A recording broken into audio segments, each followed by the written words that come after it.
Whoa. Sunday night chat. Look, I'm back in the chair. A bunch of people made comments about that. They miss me sitting in the chair. So this past week and some other interesting things, I was just on the phone with a guy for over 3 hours. Like my dad's dead, my mom's dead, my sister Catherine's dead. So like this guy and his brother are probably the only two people on the planet that have known me since I was born, basically. And his brother is the guy who was here last year when I got all pissed off because he invited himself out here, and he's a big time stoner, and he's waking up at 4 a.m. to I gotta pop the joint in his toe here. You guys remember that story? I think the video was this video will end a lifelong friendship or something like that. It was a friggin' shit show having me here. Anyhow, this is his older brother, who's also a chiropractor. But we'll get into that. So I just want to start the video off with what's like going on this week with the project. Because yesterday I posted a video from a few days ago.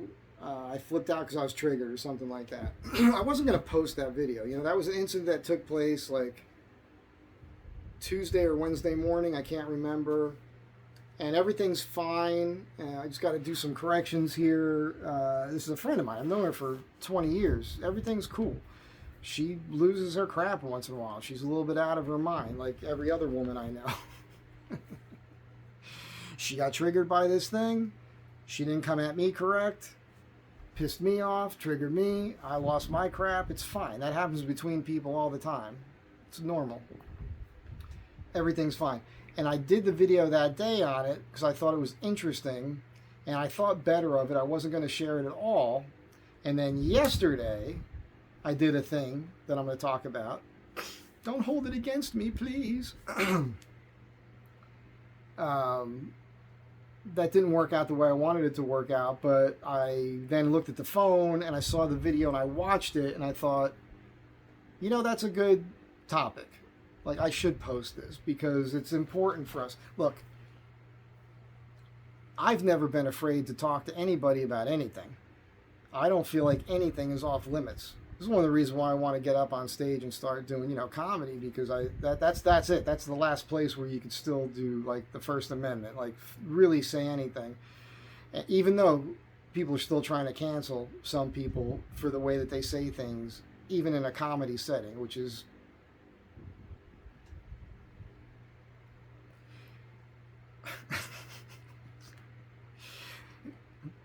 when I watch a comedy show and there's like some heckler, it's usually a woman that's the type of person who's like getting really offended. You went to a comedy show. You're going there to be offended. That's the idea. That person hopefully is going to say some really offensive shit because that's what's funny. And if you're a type of person who gets offended at a comedy show, it ain't the comic. It ain't everybody else around you. It's you. You're the one with the problem. So anyhow. Because I've always been okay with being open about what I'm thinking about any given topic or something that's on my mind, and I'm listening to somebody talk and I hear them and I'll interject something or ask them something that their friends might be embarrassed to. The reason I'm able to do those things, the result of that is I'm healthy mentally. I'm a healthy mental person, and I'm mentally strong, and I can deal with it. And I can admit, like I did the other day, if I flip out on something and I think about it, well, that's really why that happened. It's okay, let's talk about it. And I do that because none of us are all that different. We all think the same way in a way. We all have to go through the same stuff. We're all navigating the world. That's just how it is. It's nothing to be embarrassed about. People go to shrinks because they don't have anybody in their life that they can talk to. Imagine if you just had somebody. It's actually a shame that some of you don't have somebody in your life that you could be that open with. That sucks, man. Like, there's people that are married and go to a shrink. Like, the only reason I would want to get married to somebody is because I would feel like I could tell that person anything and I wouldn't be judged, and they would just let me think out loud, and they would give that back to me. We help each other out and help each other grow and become better human beings together.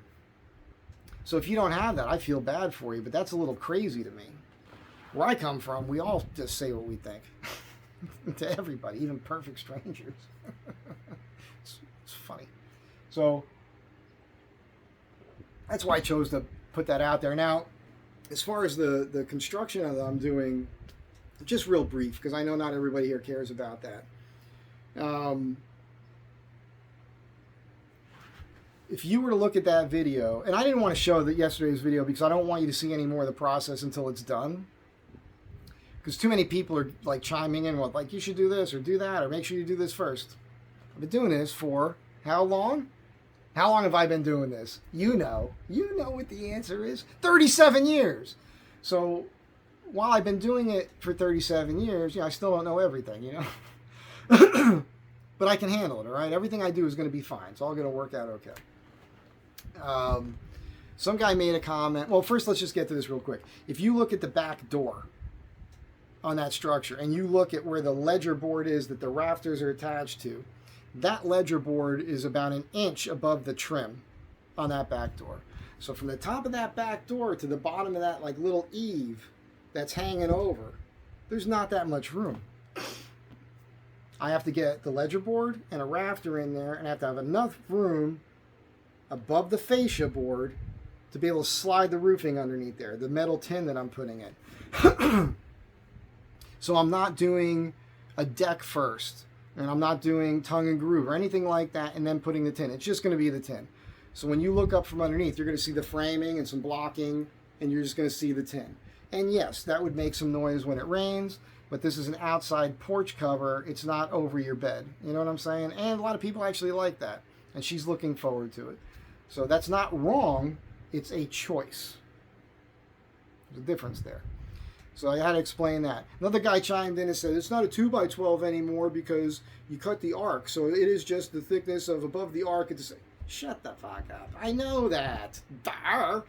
I chose a 2x12 because I knew I was going to cut the arc in it. I'm cutting the arc in it because I'm matching the detail that's on the front of the house. I want this thing to resemble the front of the house more. Of course, on the front of the house, they only use 4x4s. But that's a porch that's kind of built into the house. It's not supporting as much. You can get away with that. I said this in the video too. I am overbuilding it for the aesthetics. If you just use a 4x4, it just doesn't look as good, and that's the reason I did that. And the two 2x12s, they parallel one another. The joists are really resting on just the outside one because there's a slight angle. Somebody said there's not enough pitch there. There's plenty of pitch. There's in the second video on the project, I think, at the end of the video, there's a little video clip, and then there's a snapshot of me holding a level. It's a 6-foot level. It's touching one end of the rafter, and within 6 feet, you could see it's up about 2 inches, 2.5, maybe 3 inches. So within 6 feet, there's a 3-inch pitch. It's pretty good. It just looks flat on camera. Everything's fine. Some of you just don't trust me. I don't know why. Do I not look trustworthy enough to you? Also, I don't like you looking at it right now because the wood's twisted and everything else. So tomorrow I got to put the last post in and get those beams and cut those arcs, which I am doing with a circular saw. The trick to the cutting an arc with a circular saw is setting the depth of the blade to just barely go past the thickness of the material. If you had your blade set full depth and try to do it, it would bind up on you, it'd be a lot harder, and you'd be burning the wood as you went.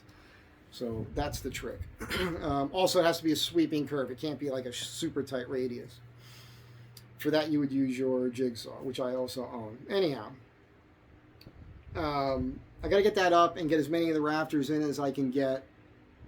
And then I might be short on the 2x6, so I'm probably going to have to go buy a few more, which is fine. And then once I get them in, I got to go to the long section, which was the first part I built, and I got to get my blocking in. When I get my blocking in, I'll be able to tune up the joists and get them vertical, and the blocking is going to hold them vertical, which is going to help me when I go to put the tin on, because it'll be in the right spot for me to attach it.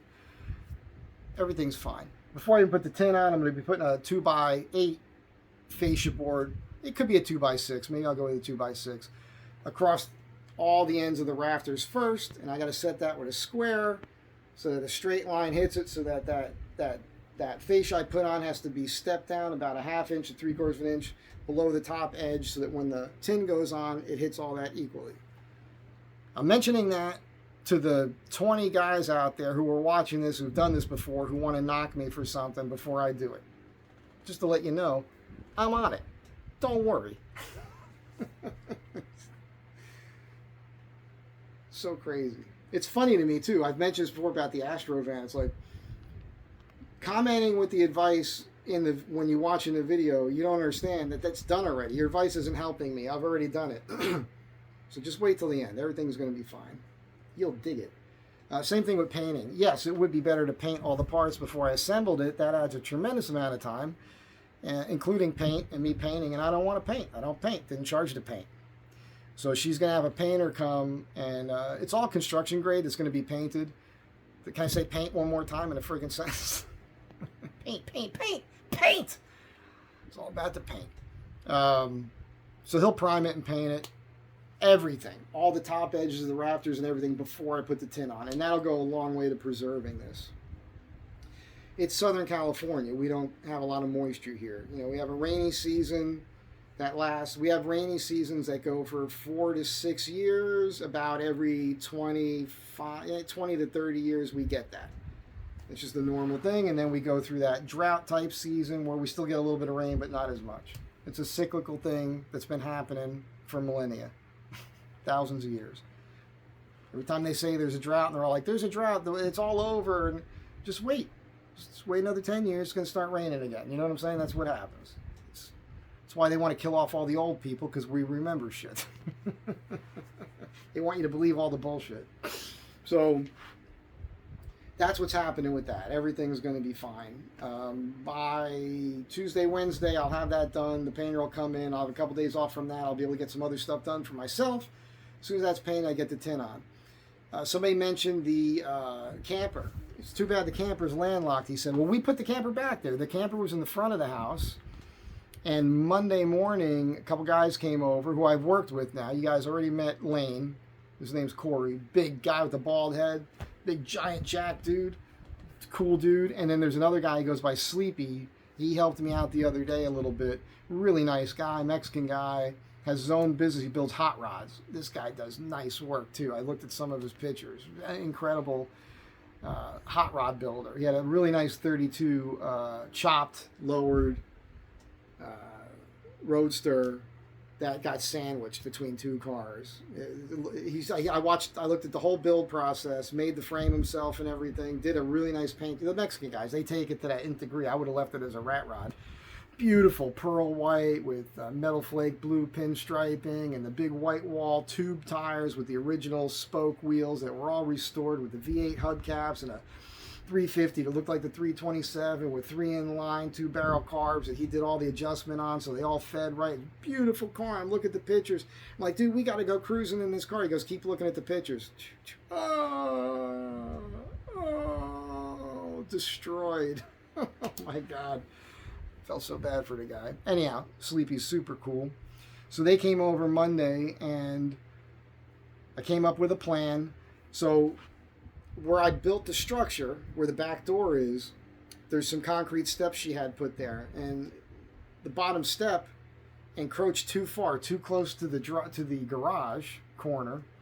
So that trailer wouldn't fit without one of the wheels rolling over that step. And the problem with that would have been, if the wheel would have rolled over the step, the trailer would have tilted and hit the garage.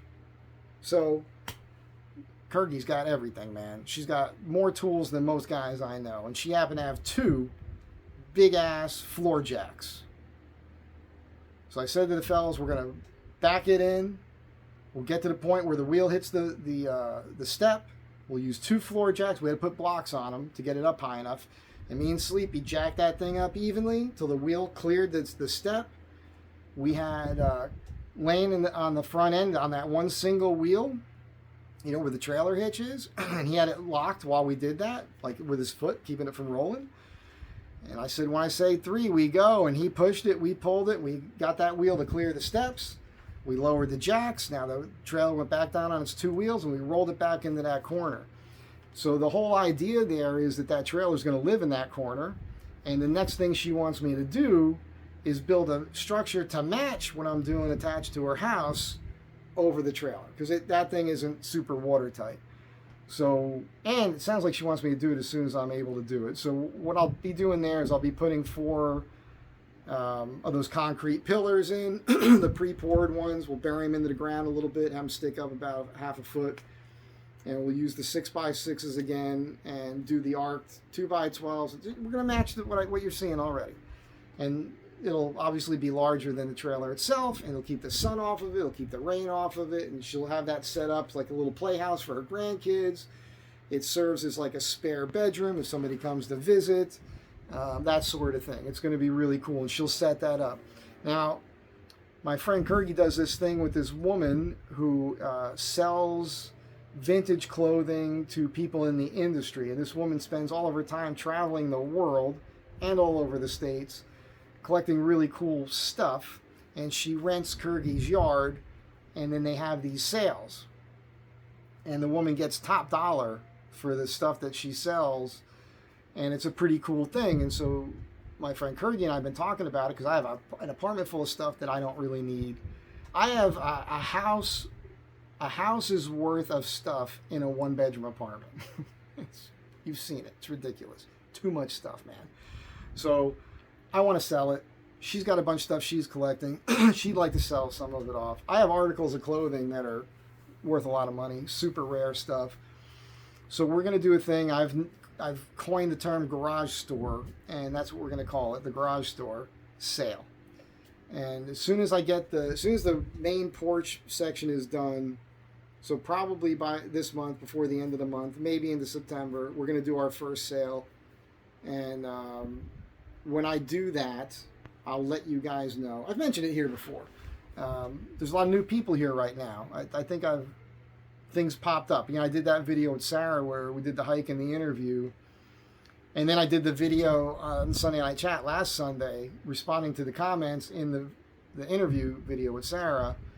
And that was interesting. But I think there's like 500 new people here. So if you guys are here and watching me for the first time on a Sunday Night Chat, how you doing? Thanks for being here. You're awesome.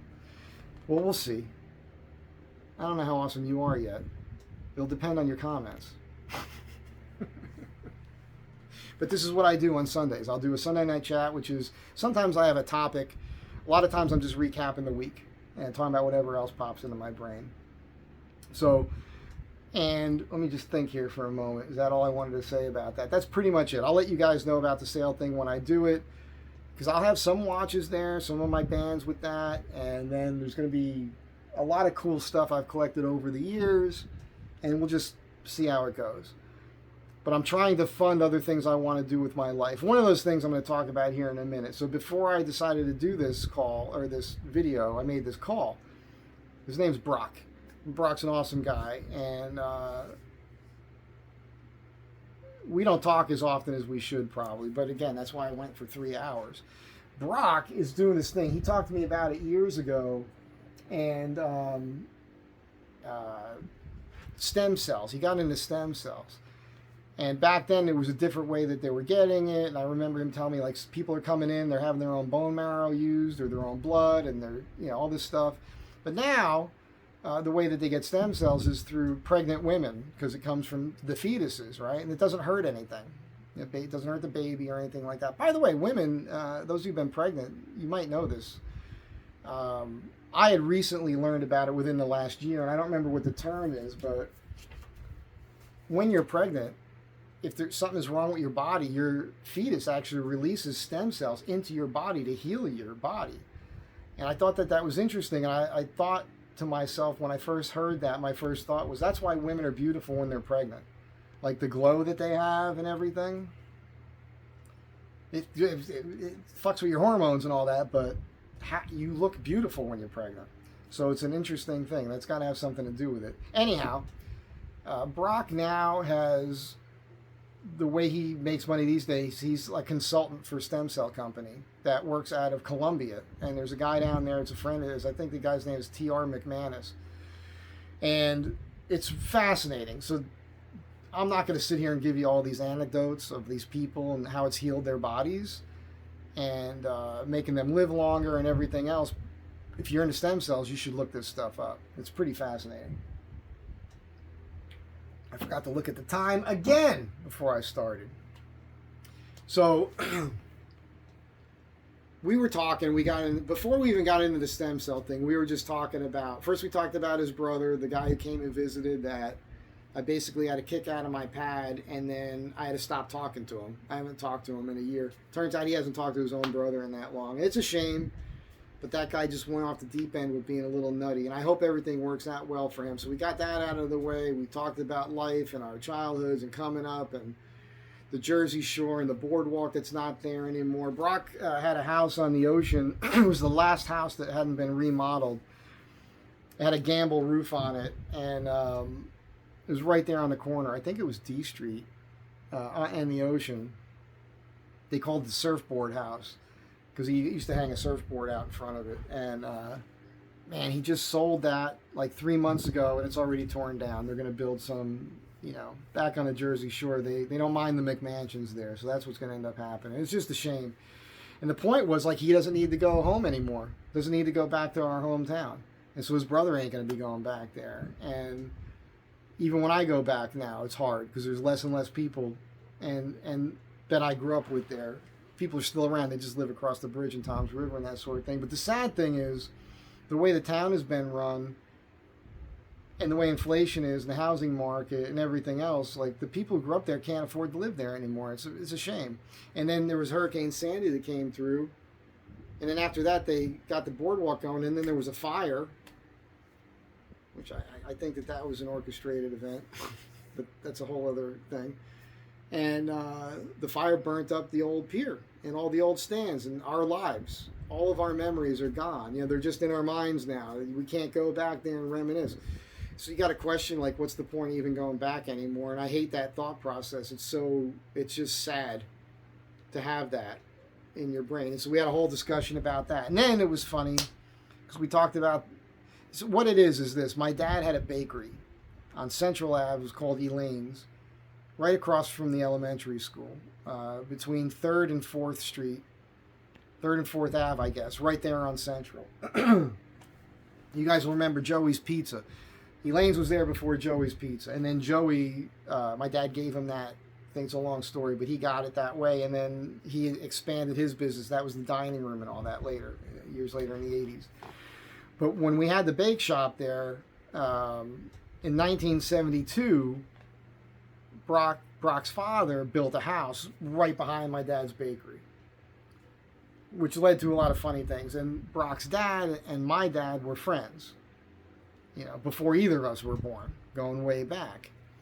So it was just an interesting thing. And I remember, because he said, yeah, when we built the house in 1972, because I have this memory, which is really, because you guys know what I do for a living. I'm a carpenter, furniture designer, builder.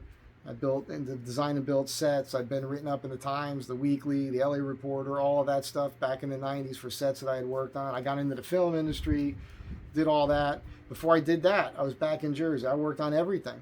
I even worked on boats. I worked on boats out here. I've done all kinds of stuff. And I'm pretty good at it. And I've always gotten paid well. Like top tier pay, that's how it is. But this goes all the way back to 1972. I was about 5 years old, and he sparked this memory.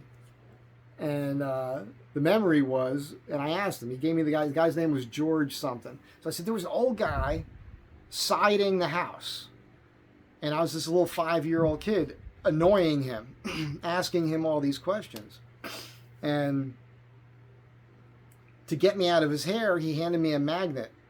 And he told me to walk around the perimeter of the house with the magnet in the sand and find all the nails that he dropped. And that took a while. So he was a smart guy. He got me out of his hair for quite some time, right? So he could work in peace. I finally get back to him with the nails, give him the nails. He gives me $5. Think about that. 1972. Let's say it took me an hour. 5-year-old, $5 for an hour of picking up nails. That's top tier. When I got out of the Marines in 1987, I was working for $4 and I think it was $4.75 an hour was minimum wage in the 80s. So